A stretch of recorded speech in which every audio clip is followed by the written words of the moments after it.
Hello, hi there, gorgeous Aries. Welcome to your love horoscope for October 2018. My name is Bella.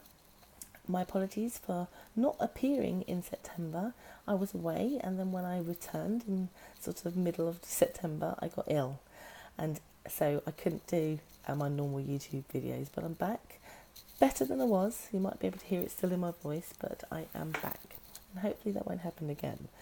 But anyway, my lovely Aries, yours is an interesting read in terms of the energy that we've got coming up for you this month. And if you watch me for the first time, I don't use cards. I am a psychic, so I go on the energies of the information that I'm given so that you can navigate it successfully. Now, when it comes to your love life, they're being really clear. They're saying here some negotiations that you have with somebody regarding your love life. So whether this is you negotiating to get into a new relationship, or negotiating to get back with an ex, or you're negotiating with your current partner, and it could be something very simple like, the sofa, the new sofa, or the decorating. Whatever this is, you're negotiating at the beginning of the month with the terms of your relationship, or a thing doesn't quite go your way or is not agreed upon. Okay, so they start like that. They're saying here, your negotiating or your attempts to kind of move things forward in the way that you desire doesn't go well. You're offered something that you end up saying no, and that's not good enough. There has to be this. Again, it could be in small ways, but it could be in very big ways where somebody's like, I want to come back to you, but this needs to change, and this is what I think needs to change. And you hear it and you go, well, thank you very much, but no, that's not what I want. Basically, my guides are saying here, you reject the offer that's been offered to you because it feels like what they're asking doesn't agree with where you want things to go or where to flow. And so for some of you, there's like a turning your back on something, almost walking away. For some of you, like I'm also getting here, it's a weird one because it's to do with your love life to a degree, because it feels like exes, people you've been divorced with, wanting to make an offer. This could be around your kids' arrangement, and you're just like, no, that can't be done. So then what happens? They don't give up, which is good because it means they have, a certain sense of passion around their beliefs in what they want to offer you. But what they do, which is probably not helpful, is that they slightly try to be then manipulative about it, try to come at it at a different angle that is slightly low vibrational. So it could be that they try to manipulate you back into a relationship because you're saying no, or they try to manipulate you to say yes to something that you said you didn't want. There is a form of trying to emotionally blackmail you, emotionally trigger you into saying yes. So this can be, an ex is trying to get back with you, or maybe you've had, a disagreement with your long-term partner, and then they say to you the next week, so they've had to think about this. Now, how can I get to what I want? How can I get what I want when my Capricorn is saying no? They may say to you, well, if you don't want me, this person wants me, and I'll go with them. That's manipulation, because they're hoping you'll panic and you'll be like, okay, if that's the case, we'll give it a go, or we'll try this, or we'll go your way. It could be as simple, like when I use the metaphor about maybe you're decorating, they may say to you something as simple as, well, then I just won't pay for it then. And maybe you were relying on them paying for it.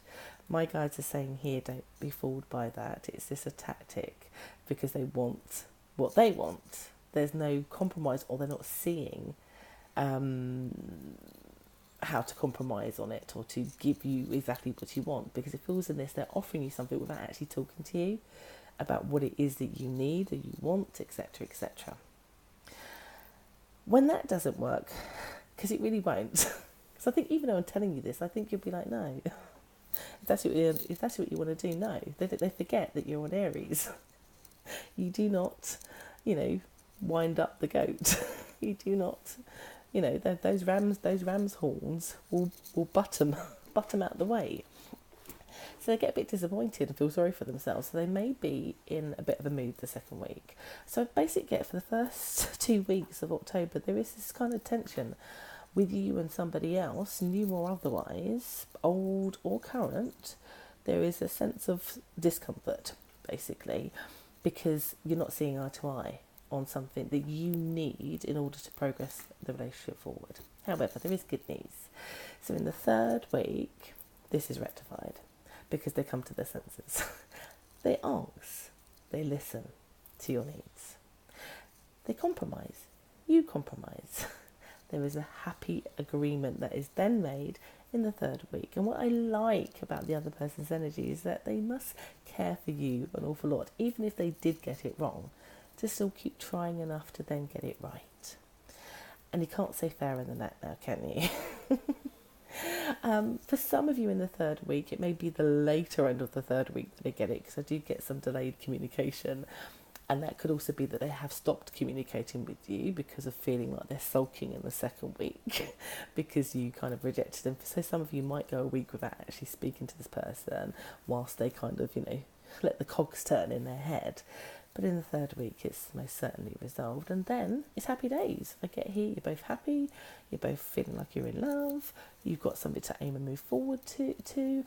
It starts to move, because the whole feel that I get for you guys is that you felt stuck, basically. I just realised I think I've been saying Capricorn in this, and I don't mean to say that. This is an Aries video, so if I have said that, it's because I've just done Capricorns, so I do apologise. But for you guys, for you Aries, movement then starts to happen.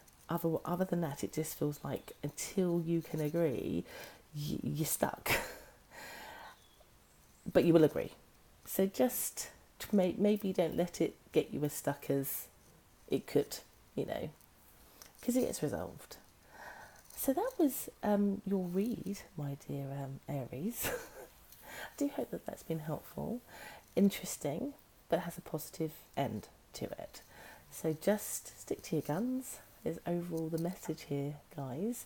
And I really, really, really hope that's been helpful. So I will be back in November with your love horoscopes for 2018. And again, if you'd like to have a private read or have any questions, all my links to my services are simply just down below. Lovely to talk to you, and I'll see you again soon. Take care. Bye-bye.